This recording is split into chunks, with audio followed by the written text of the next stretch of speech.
Hey Hans, what's going on? Not much. Good to hear from you. Yeah, man, good to have you on the show. It's a real honor. I found out about Kill Tony a little over a year ago, and it's been my favorite show since. And I haven't gotten to see a new regular come up on the show. So, I mean, once again, congratulations on being the new regular, and also, you know, amazing job on what you've been doing. I got to see a few of your open mics recently, and you're really killing it right now. I definitely want to talk about what you're doing outside of Killed Tony, but I figured we touch on that a little bit uh, to start out. Do you think you could explain to the listeners just briefly what Kill Tony is and how it works? Kill Tony is a show where a comedian pulls out of a bucket and they do 1 minute of stand up comedy, and then they get interviewed by a panel of celebrity guests and Tony himself. And it's a great show that showcases different people, and you get to know about who these people are and what makes them tick. And it showcases the comedians and their skills at ball busting and hanging out and talking shit and making fun of people or like complimenting them and giving out comedy advice. And it's a crazy show where anything can happen. Like people get lap dances, they get kisses for the first time. It's pretty crazy. Yeah, it's a great show. And it's been one of my favorite shows for a while too. So to become a regular was a really crazy experience. Yeah, it's. I mean, congratulations. So many people come on, and only so few get to get a chance like that. I also got to say, this isn't Kill Tony, so watch your language, just so I don't have to do too much editing. Uh, Oh, okay. yeah, but so remind me, the episodes kind of run together for me a bit. When was the first time you were on the show? The first time I was on the show was in California. Okay, and so, Uh, oh, go on. and then the first time I was here, hold on. The first time I was on was in Austin. In Austin was like 2 months ago. And I think Russell Peters and Ron White were the guests. Right. So the first time you went on, how did you do? Was that I can't quite remember. Was it did you feel like you had a good set and the interview gelled really well, or was it like extremely nerve wracking and like a gauntlet of comedy to go through? The first time I did it, it was I accidentally ran to the stage. I was the first one called, and I was a little excited. So I was out of breath when I was telling my jokes, which was made me sound more nervous than I was, but I was very nervous, and I was super excited to be on. And it was a really fun time. And then I had the interview where I just tried to be as honest as possible. I'm not really sure how that went, but um, people seemed to enjoy it. It wasn't like the best performance in the world, and then yeah, I kept getting called up until eventually I was asked to do the national anthem, and then he said I could come back next week for a spot.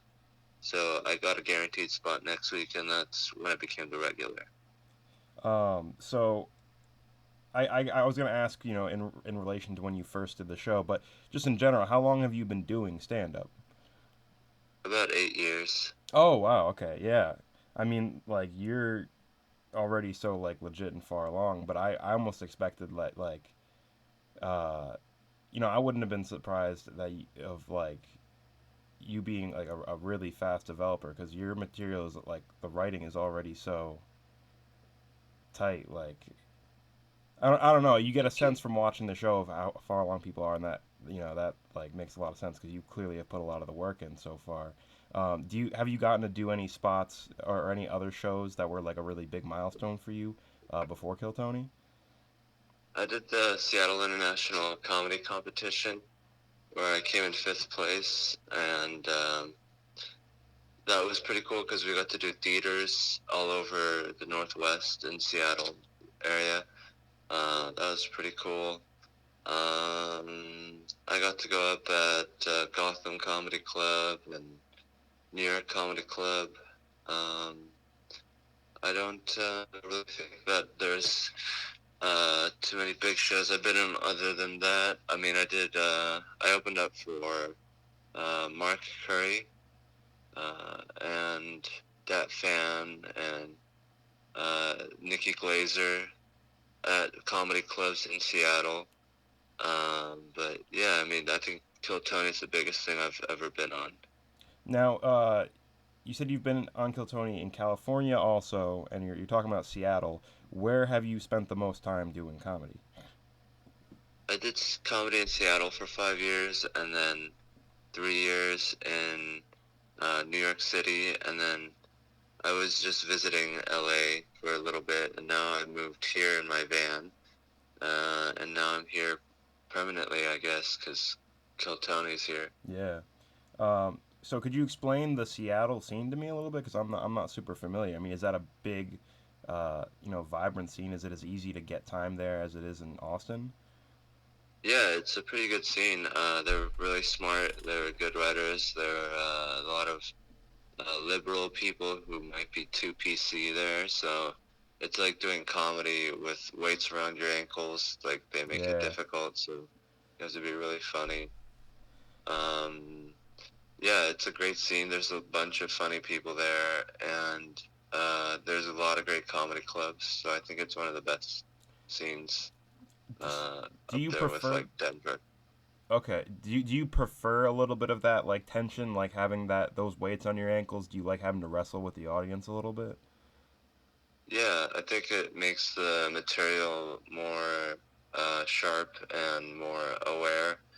And I think, yeah, I mean, I would rather have it that way than the other way too much. I mean, it's kind of annoying to deal with them emotionally because they're very judgy and they're like, oh, we're not having a good time and it's your fault.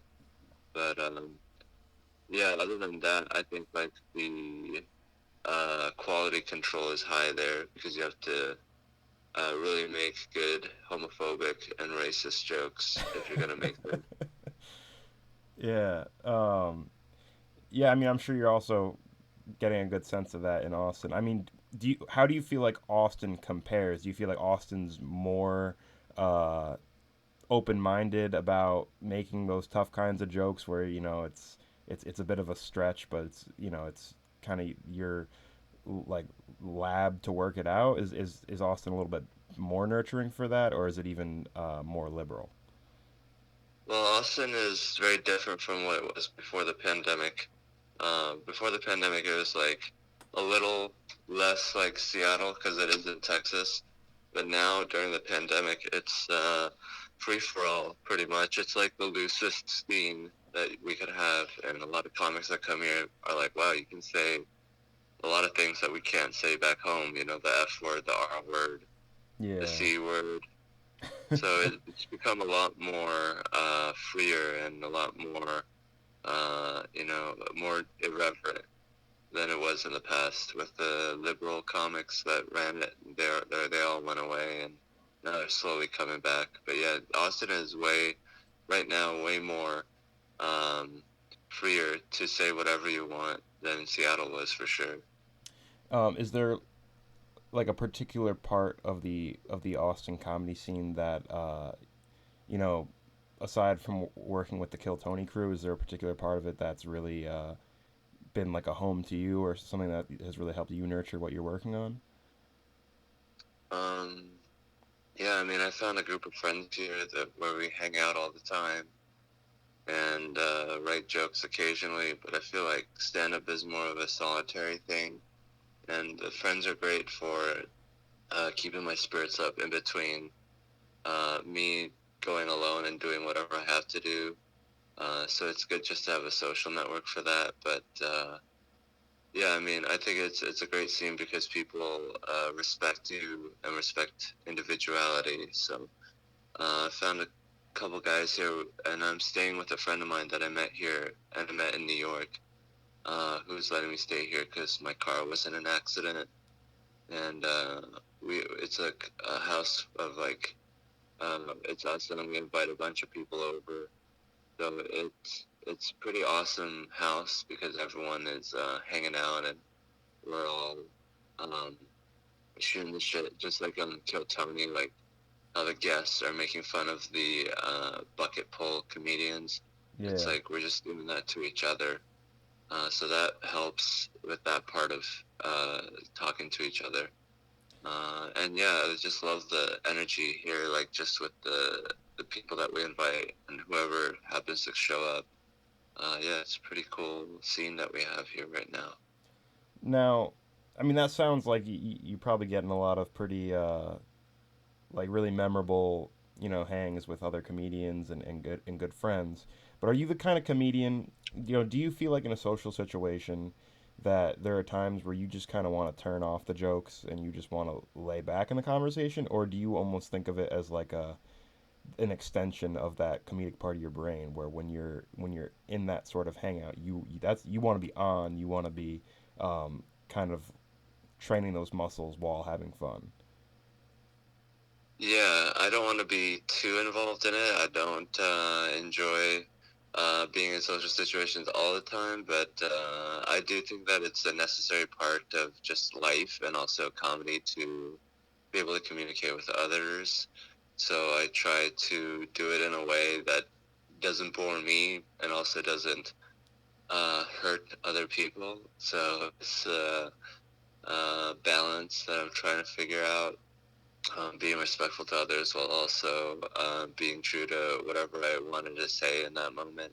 Yeah. Um, but yeah, that's like a big part of it because you're only on stage for at this level like 3 minutes at a mic or 5 minutes at a mic, and then we have 5 hours of just waiting around. So if you're not good at that part, it's like gonna be difficult to stay in the game and go up and do your 3 minutes.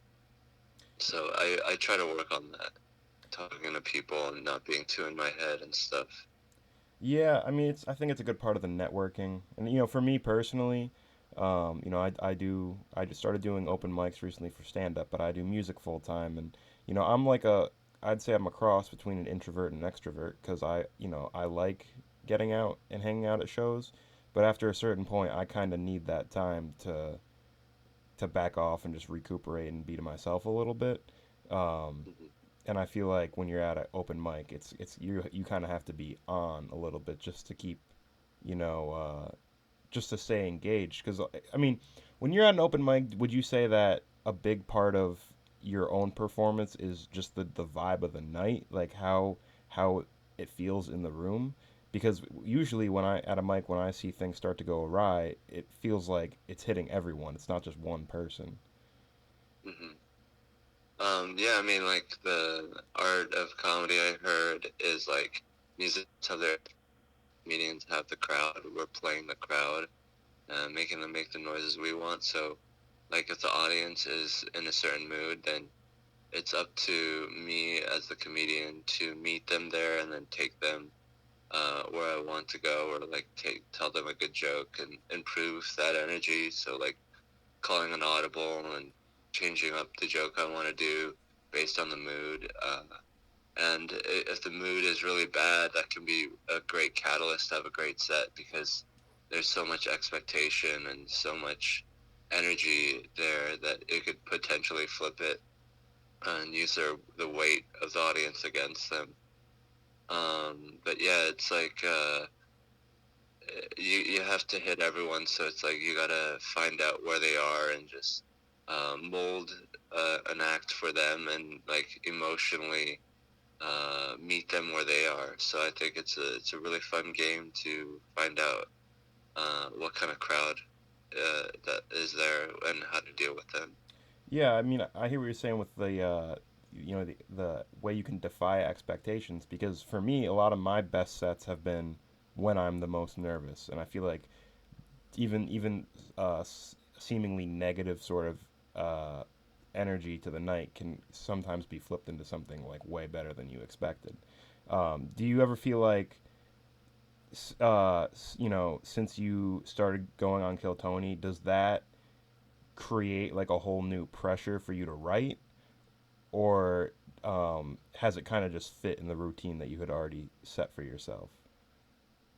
I have been kind of slacking on my routine, so I started doing it again. I write 2,000 words every day, or try to.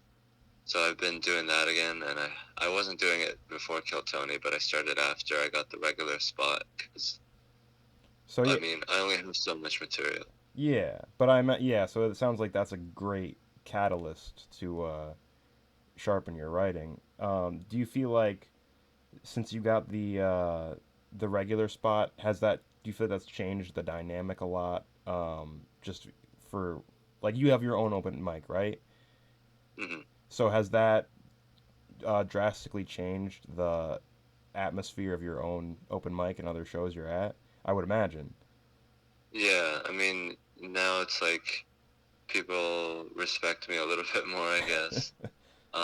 And there's also like more of an expectation. Like when I'm doing an open mic, I can't just have like a mediocre set anymore. Like people are watching and judging and being like, "Oh, that was it. I could do that. He doesn't deserve it." So they might not be saying it, but I think they're saying it, so it affects me.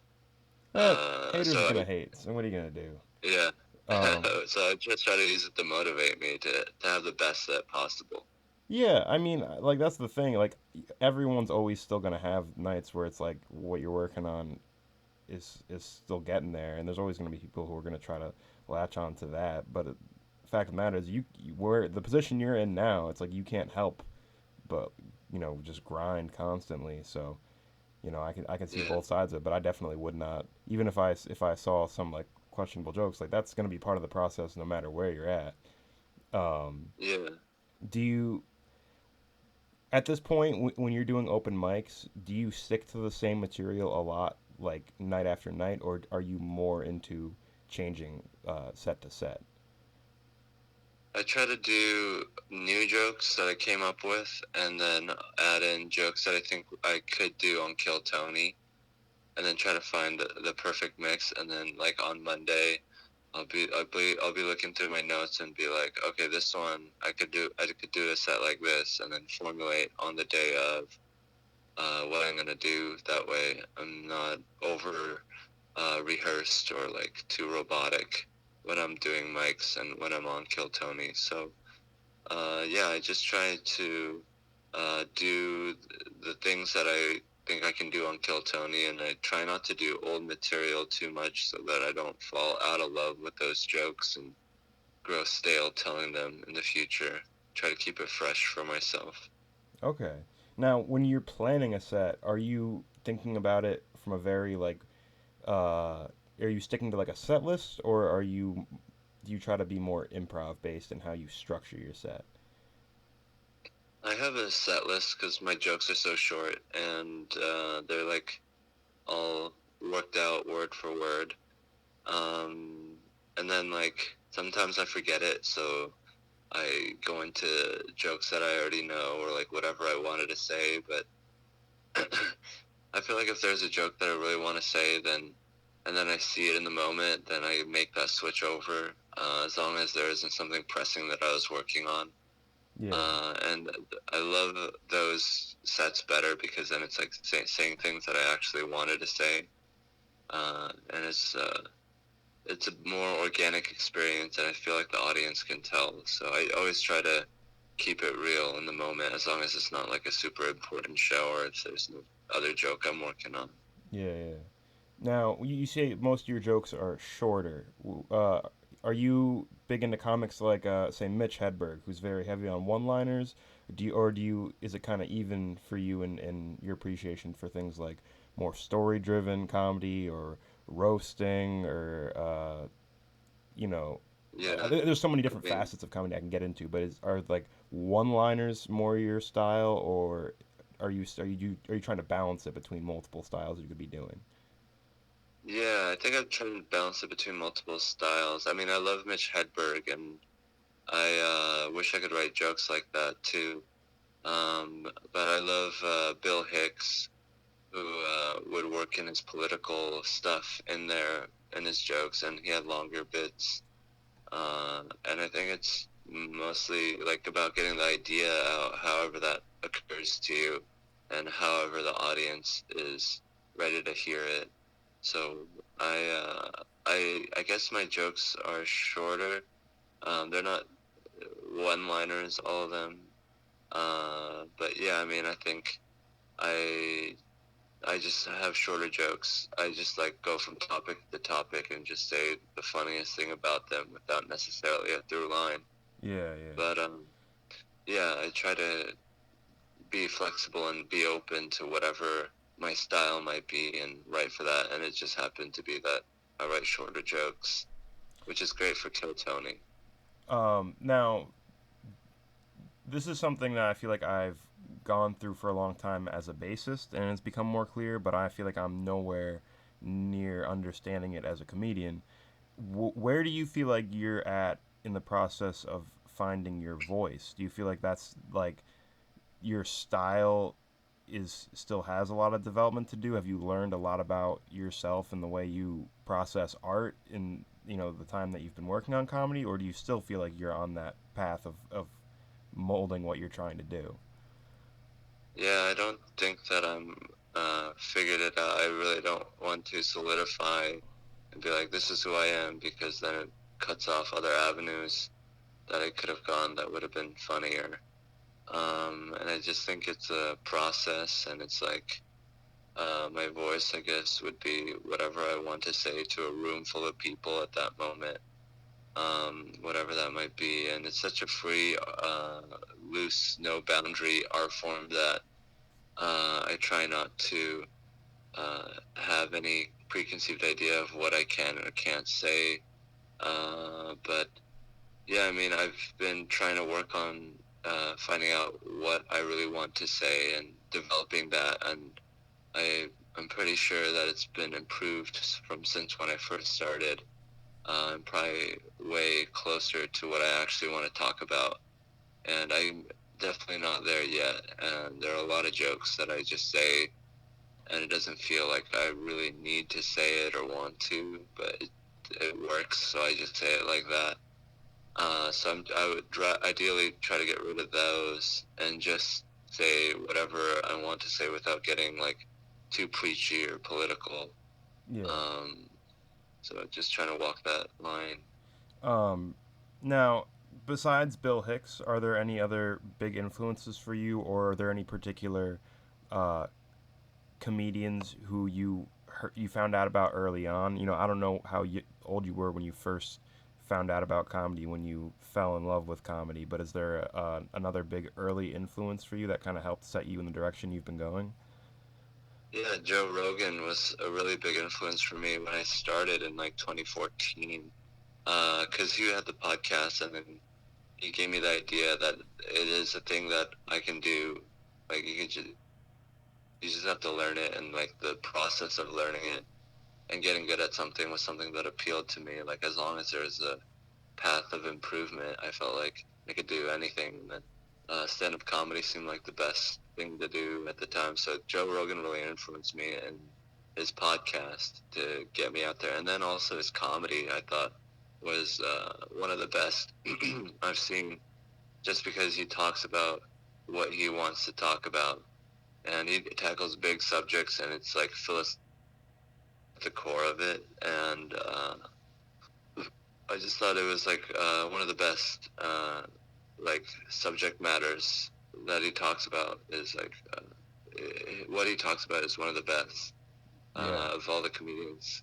Yeah, no, I mean, He's just like, yeah, yeah, he's been killing it for so long, but in particular for me, his last special, Strange Times, was like a whole other level for me. I thought that was one of the best specials of the yeah, past few years. I mean, he gets so like pigeonholed into what he's like, what his podcast has become. It's almost like it's larger than life at this point, just because of how important podcasts have become. But really, as far as the stand up comedy goes, he's really pushing the envelope at this point, and he definitely is a big influence on me too. So that is not surprising yeah. here, I gotta say. Now, is there anything else non stand up comedy wise that has comically influenced you? Is there like something from when you were younger that was just like a really big piece of your sense of humor, like a particular show or something you did when you were younger that like still has an influence on your sense of humor? I would say the Ricky Gervais show with Carl Pilkington and Stephen Merchant. I listen to that a lot, and it's just great to hear friends talk shit to each other and make fun of each other and their unique sense of humor and just like authenticity and just saying the funniest things so quickly and unnaturally. And then there was the Ollie G show and just being a fool and being the class clown Yeah, and being irreverent to people that deserved it. And I don't know, it's just like being a class clown for a purpose and just using comedy's disruptive element to disrupt things that I thought was really awesome, and how he could like go around ruining people's or like making fun of people or like I mean it wasn't all like mean spirited. He would just ask dumb questions and then how the person responded is up to them. And it's like the comedy is like very well written, but it's also like a love of watching people's reaction, and like he's honestly looking for what you're saying and responding off of that. And he's like, yeah, that was a real big comedy influence. Just like going on stage and being like, my dick is huge or whatever is like a thing that you can do just because. Um, I mean, the Ollie G show showed me that that's something you could do. yeah. Um, Well, yeah. I mean, so that Ricky Gervais and Sacha Baron Cohen. I mean, that's two more like huge icons in just like developing their own style and really playing their own role in modern comedy. So again, no surprise there. I mean, those are some great influences to have. Um, I also wanted to touch upon, I usually am interviewing musicians, and my other guest on the show is Corey Fonville, the drummer for the band Butcher Brown, and I love getting, uh, down dirty, talking about really nerdy music stuff on here, and I wanted to touch mhm. on that a little bit with you too. Has music been like a big thing? Obviously music's a big thing for everyone, but uh, Right. are you really deep into music, or is it more of just like uh, hot like a common relationship with it that a lot of people have, where it's just like a way to unwind or set up like just a background for what you're doing? Yeah, I love music. I play piano and guitar, and I used to play trumpet. So I like to make music. I just like memorize a couple songs and I just play. I don't really improvise or create songs, which I think would be super helpful. But I think music is great because it gives like if comedy is all left brain, then music is right brain to me.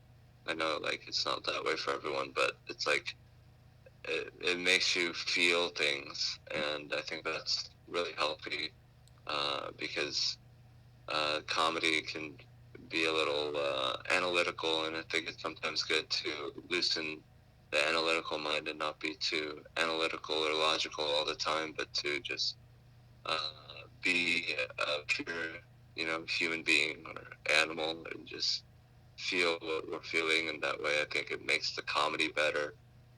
If you're more able to feel the full range of human emotions that music helps with.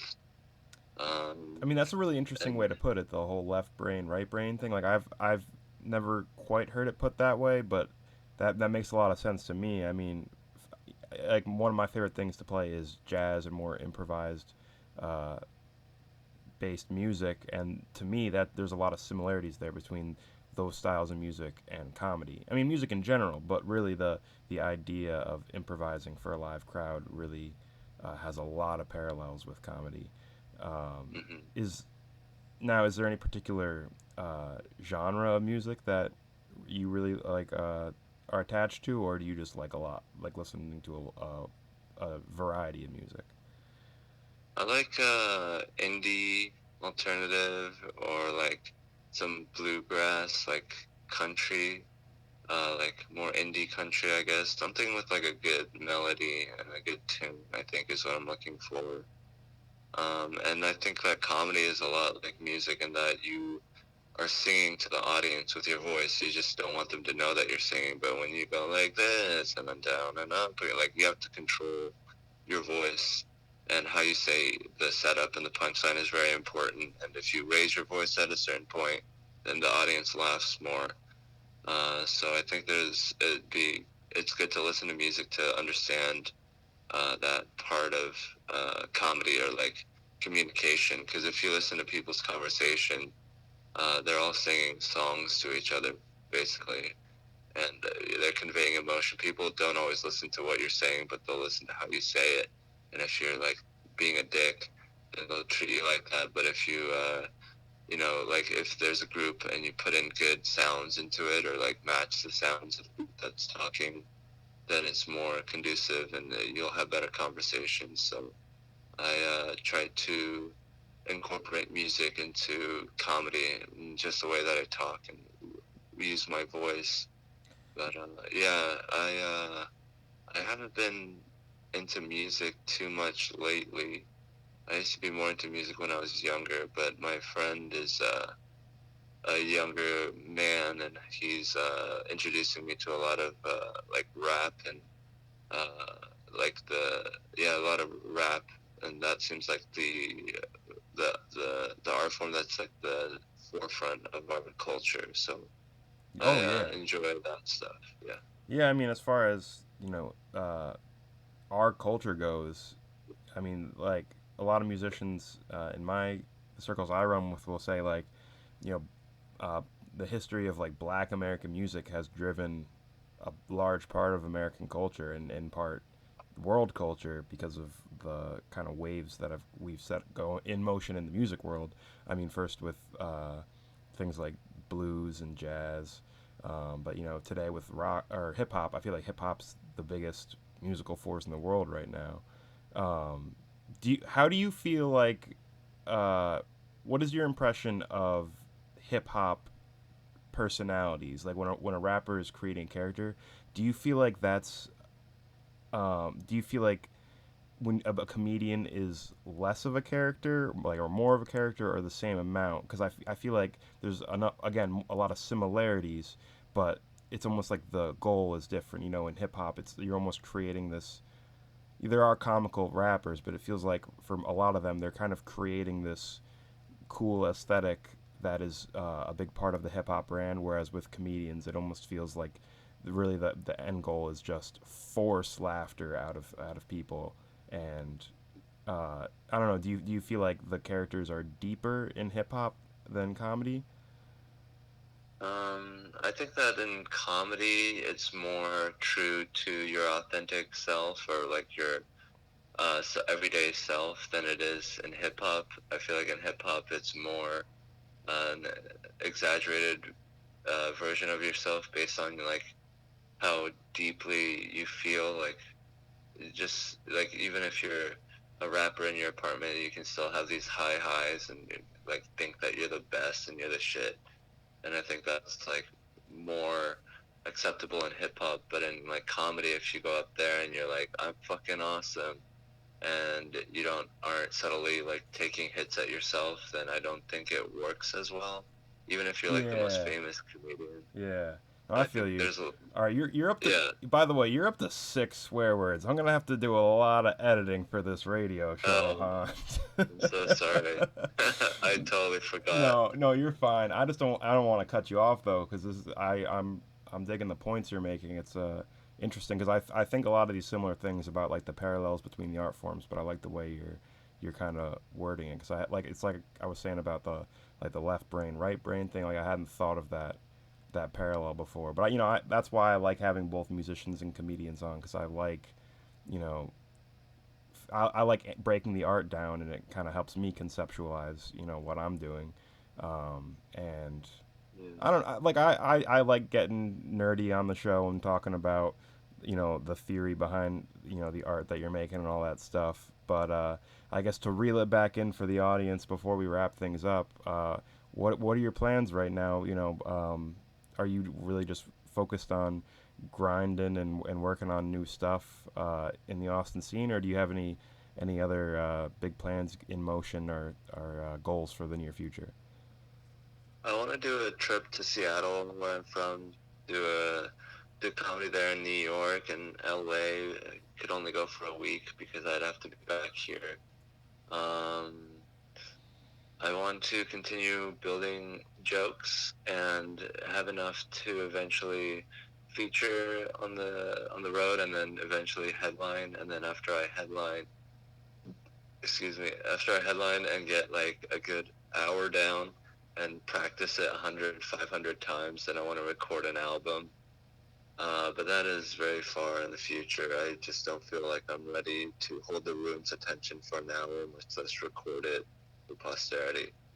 Yeah, So, I mean, yeah. I it's mean, I gonna feel like take it's that's the right way to do it. Is to do it when it feels right, and I don't know. Like I said, I'm excited to just see your development now that you're so showcased by Kill Tony. It'll be nice to see just how it's going every week, and I'm excited about that. I'm excited to talk to you about stuff. Where should people be looking out for what you're doing? On Instagram, on Facebook. Yeah, I'm on Instagram at DJ Hans Kim. I'm on YouTube, Hans Kim Comedy, uh, Twitter, and Facebook. Just yeah, if you look up Hans Kim, yeah, I'll be mostly on the Instagram, I think, for now. I don't know. Yeah, but yeah, on Instagram at DJ Hans Kim. Great. Well, thank you again so much for doing the show. I appreciate it, and hopefully I'll be back to Austin soon, or you'll be out in New York sometime. But it's great talking with you. Thank you for having me. I'll see you soon. Yeah, man.